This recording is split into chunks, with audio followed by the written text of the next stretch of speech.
सरपंच संतोष देशमुख यांच्या मृत्यूला आता 3 दिवस होत आहेत. विविध पुढारी असतील, नेते असतील या ठिकाणी येत आहेत. त्यांच्या भावना जाणून घेण्याचा प्रयत्न करत आहेत, सांत्वना करत आहेत. सुरेश धस आहेत, आमदार अण्णा इथं आले. काय संवाद झाला, काय बातचीत झाली, बीडमध्ये जे घडते ते काय सुरू आहे तुमच्या बीडमध्ये? अतिशय चुकीची घटना या ठिकाणी घडलेली आहे. इतक्या निर्घृणपणे, निष्ठुरपणे मला वाटतं कुठल्याही दुश्मनाला सुद्धा असं होऊ शकत नाही. अतिशय क्षुल्लक कारणामुळं एक तोंडात मारली आणि त्याचा व्हिडिओ व्हायरल झाला, याचा राग मनामध्ये धरून जर एवढं भयानक कृत्य होत असेल तर हे अवघड आहे असं आमचं मत आहे. आणि ज्या पद्धतीने संतोषचा खून करण्यात आला आहे त्याच पद्धतीने या लोकांना सजा मिळाली पाहिजे, ही लोकांची भावना आहे.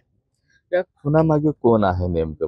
प्रत्येक जण म्हणतं बीडमध्ये दहशत आहे, मात्र खुलून कोणी बोलताना दिसत नाही. नाही, खुलून आत्ताच काय, या प्रकरणामध्ये आता ज्यांचे आत्तापर्यंत 7 आरोपी निष्पन्न झालेत. त्यातला एक 120 मध्ये आहे, जो तालुका अध्यक्ष आहे. आणि मग यांना कोणी चालवतंय का? आता लोकांना शंका काय वाटायला लागली की यांना कोणी आदेशित करत होतं का की संतोषला उचला, त्याला मारा, मारून टाका, जीवे मारून टाका, असं जर कोणाचे आदेश आले असतील तर याही पेक्षा बडे मंडळी जी आहेत ते याच्यामध्ये आरोपी होतील. आणि जर त्यांचे तसे काय आदेश नसतील तर पर्पजली आम्ही काही कोणावरती आरोप करत नाही. मला वाटत नाही त्यांनी असा काही उद्योग केला असेल, पण जर दुर्दैवाने तसा काही उद्योग केला असेल तर ते पण आरोपी होतील. तुम्ही मगाशी बोलताना असं म्हणाले आकांचे आका, म्हणजे मी आताही म्हणतो की हे सगळे जे आहेत यांचा इथला एक आका आहे, त्याच्यावरती एक आका आहे, आणि त्या आकांचा आका हे मी म्हणलेलो आहे. हे जे कोणी आका आका आका आणि मोठे आका जे असतील त्यांनी जर त्यांची इन्व्हॉल्वमेंट नसेल तर त्यांनी स्टेटमेंट करून मोकळं व्हावं, आमचा काही संबंध नाही म्हणून. या संपूर्ण प्रकरणामध्ये बीड पोलिसांची भूमिका संशयास्पद वाटते.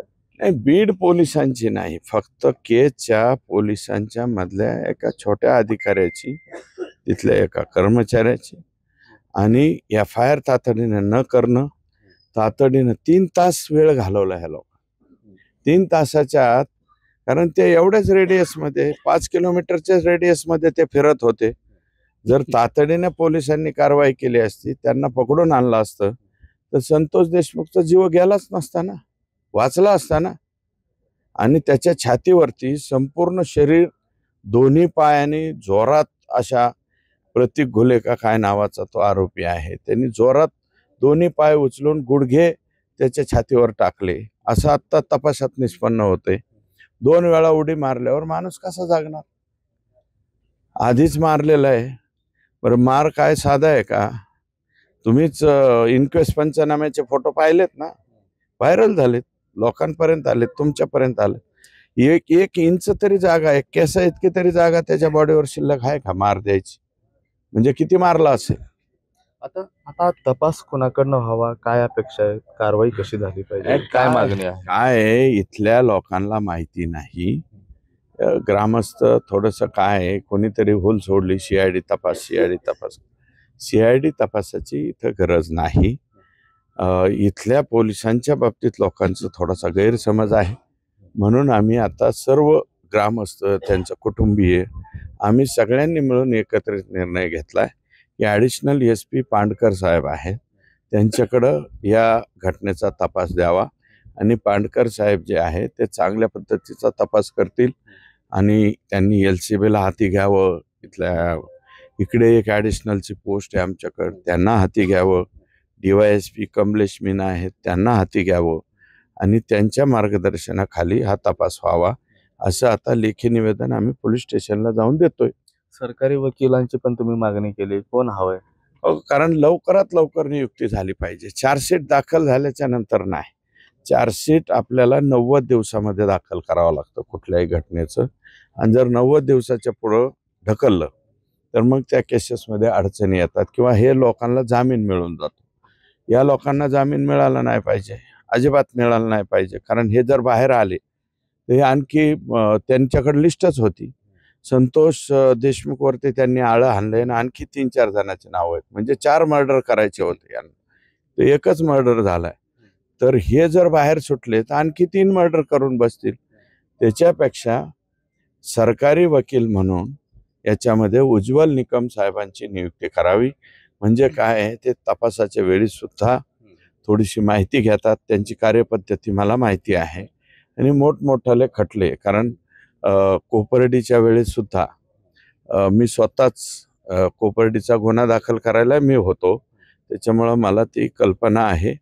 आणि म्हणूनच माझं मत आहे की त्यांची नियुक्ती व्हावी, म्हणजे जेणेकरून याचा तपासही नीटनाटका होईल आणि या लोकांना जामीन मिळणार नाही. अंडर ट्रायल ही केस चालली पाहिजे आणि 1 ते 1.5 वर्षामध्ये आता फार लवकर निपटारा होतोय आणि यांना कन्व्हिन्शन झालं पाहिजे. कन्व्हिक्शन झाल्याशिवाय पर्याय नाही. हे लोक सुटले नाही पाहिजे. नक्की तो CID तपास नकोय, मात्र अपर पोलीस अधीक्षक सचिन पानकर यांनी या तपासाची धुरा हाती घ्यावी. एवढंच नाही तर सरकारी वकील म्हणून उज्ज्वल निकम यांनी काम पाहावं, अशी मागणी जी आहे ते आमदार सुरेश धस यांनी केलेली आहे. कॅमेरा पर्सन अमित काळेसह मी महेंद्रकुमार मुधोळकर, TV9 मराठी, मसाजोग, बीड.